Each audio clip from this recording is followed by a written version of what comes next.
Hello students, welcome to my Abhyas. I am Suparna here, your biology faculty, and I welcome you all to the first session of Standard 11th. Here we are with a new academic session with my Abhyas. What we are going to do in all these sessions? We will be talking about the whole biology chapter, and I'm going to cover up all the syllabus including your board preparations as well as for your competitive exam preparations. What happens, when we talk about the 11th standard portions, we sometimes don't give so much of importance to 11th standard. We think that most of the question in our competitive exams will be from 12th standard, but it is not like that. Most of the time, people lose marks in their competitive exams because they ignore 11th standard portion. So, let us not do the same mistake. Okay, we are going to understand all the 11th standard chapters very clearly, and I am here to help you out to all the competitive exams doubts, as well as I will also help you to prepare for your board exams. Okay. And I'm going to tell you, whenever I'm going to do any chapter, I'm going to tell you the weightage of that chapter for your board exam, as well as how many marks are allotted from that chapter for your competitive exams like NEET, CET or whatever you are appearing. Okay. And once again, I congratulate you all for choosing biology as your subject, because you have opened up all the possible opportunities in front of you. Biology being such a subject which helps you to choose any stream in the future you are looking for. You can go for your engineering part, you can also go for your medical, you can also choose your general stream like going for graduation, post-graduation, and there are so many more. During all these sessions with my Abhyas, I will help you out also to guide you properly that what to choose, how to go forward for a particular stream, and how to get a better marks in your exams. Okay, so let's get started. Welcome again with my Abhyas, and here we are with biology sessions. Now, till 10th standard, your syllabus were divided into science, like science, mathematics, and then you have social studies, English, your languages, and so on. From 11th standard onwards, as you moved up in a higher class, you are actually going to divide the subjects, and you are going to start studying more concentratedly and getting more knowledge about one particular subject in detail. So what is stored in biology for us?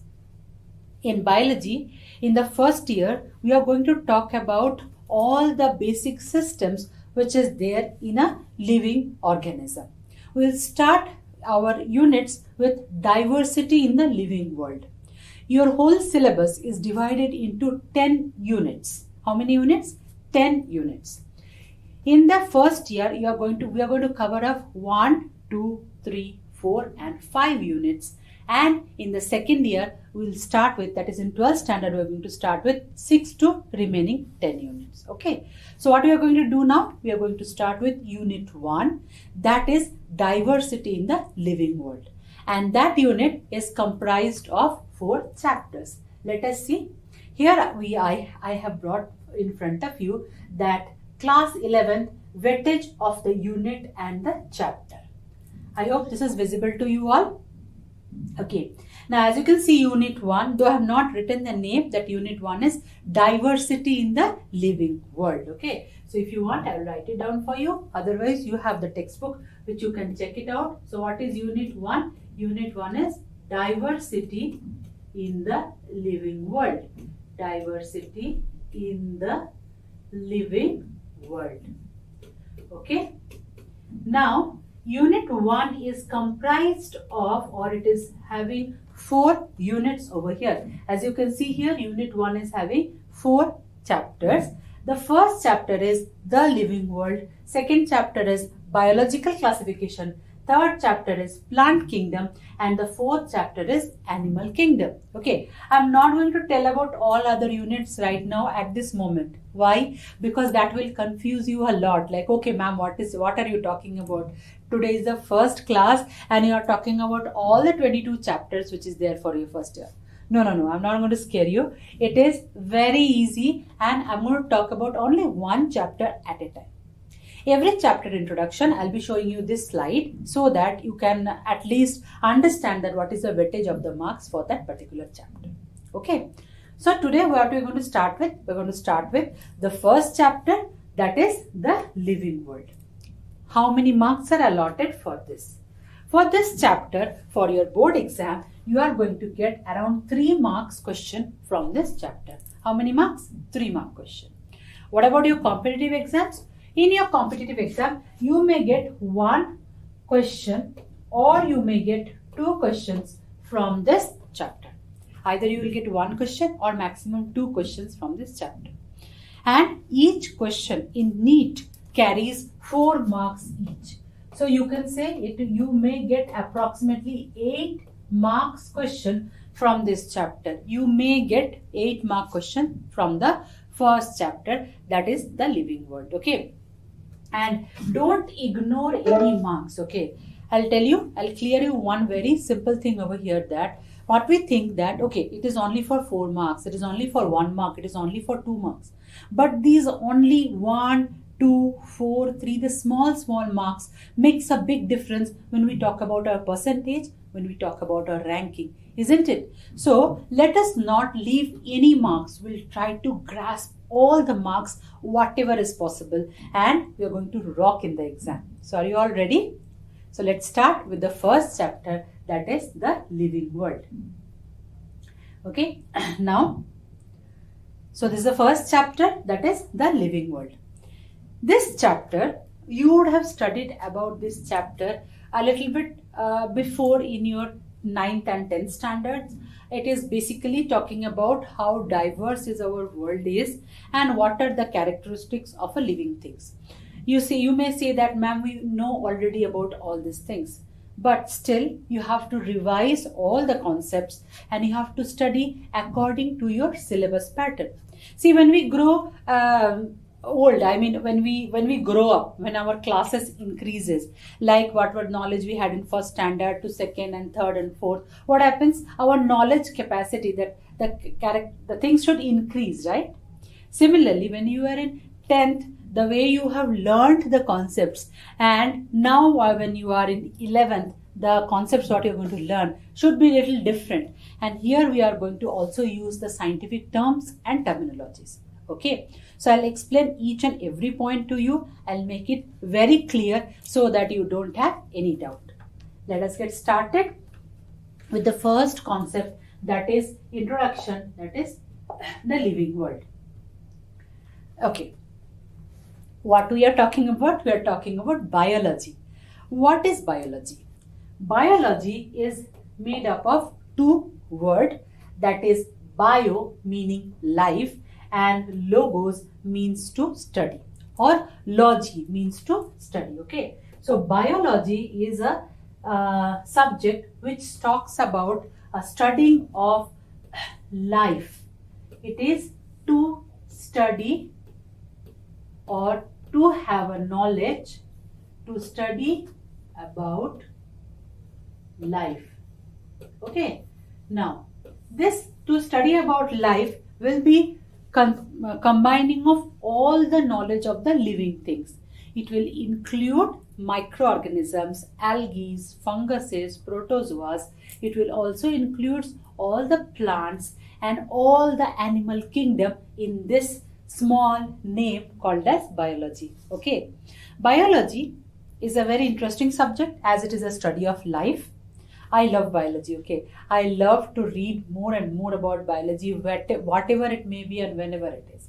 So this biology is divided into different parts. We have 2 basic division in biology. One is called as zoology and the other one is called as botany.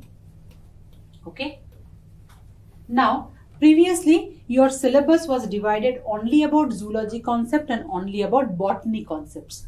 Now what has been done after the syllabus has been improvised, the concepts of zoology and botany were combined together, and we do not study anything separately as a zoology or as botany.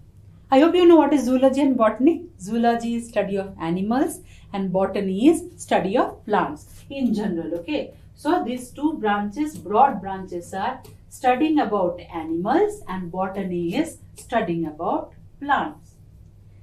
That's all is the branches of biology, or does biology have still more branches? Yes, it has.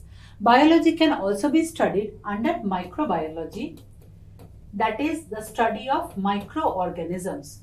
What are microorganisms? Those tiny organisms which are not visible by our naked eyes. Those are called as microorganisms. To study about microorganisms, that branch is called as microbiology. From microbiology, biology has bifurcated into still some more branches. Out of that, one of the very interesting one and a very trending branch of biology is biotechnology. Okay. Then we also have genetics. It is little more advanced one, like it is a combination, combined knowledge of microbiology and biotechnology. Now, why I am telling all this when in the starting of the chapter? I am telling all this to you because to make you understand that in this whole 2 years with your journey with biology, you will be gaining all these knowledge all together with one subject called biology. There will be the concepts of zoology. There also will be the concepts of botany. We will be also learning about microbiology, biotechnology, genetics, and a little bit of biochemistry also. Now, what is this biochemistry? Okay. Biochemistry is the branch of biology which has a combination of biology and chemistry.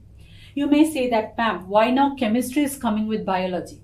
See, chemistry is basically the study of organic and inorganic compounds. And when we talk about the study of organic and inorganic compounds in a biological system, then we term that particular, subject as biochemistry. In biochemistry, you will be learning the structures of the molecules like the carbohydrate molecule, protein molecules. You will also know about the structure of the DNA and RNA. It is amazing. That particular branch of biology is very amazing when we talk about a combination of knowledge of chemistry and biology. So basically, now what is our conclusion now? We are actually talking about that subject where we have a combination of zoology, botany, microbiology, biotechnology, genetics, and biochemistry. All these knowledges has been put together in one subject called as biology. And what is the meaning of biology? Biology is to study about life, to study about the living things, living organisms. It is not necessarily that it has to happen to only the plants and to the animals. Okay, let us see the definition of biology. The world comprises of living organisms and inanimate or non-living things. The living entities are termed as organisms. Okay. Now, in this whole world, what we see the living things and we see the non-living things, right? So, the whole world is divided into two broad parts, living organisms and non-living organisms. All the living organisms are called, all the living things, let us say not say the organisms, all the living entities or the living things are called as organisms. Okay. So what are organisms? Organisms are the living beings or living things on the earth's surface. Okay. We don't say that non-living organisms, we say non-living things. Okay. So the world comprises of living organisms and inanimate or non-living things, and the living components or living entities are termed as organisms. Okay. Now, the branch of biology or the branch of science, I should not say biology because biology itself is a branch of science. The branch of science that deals with the study of organisms is called as biology.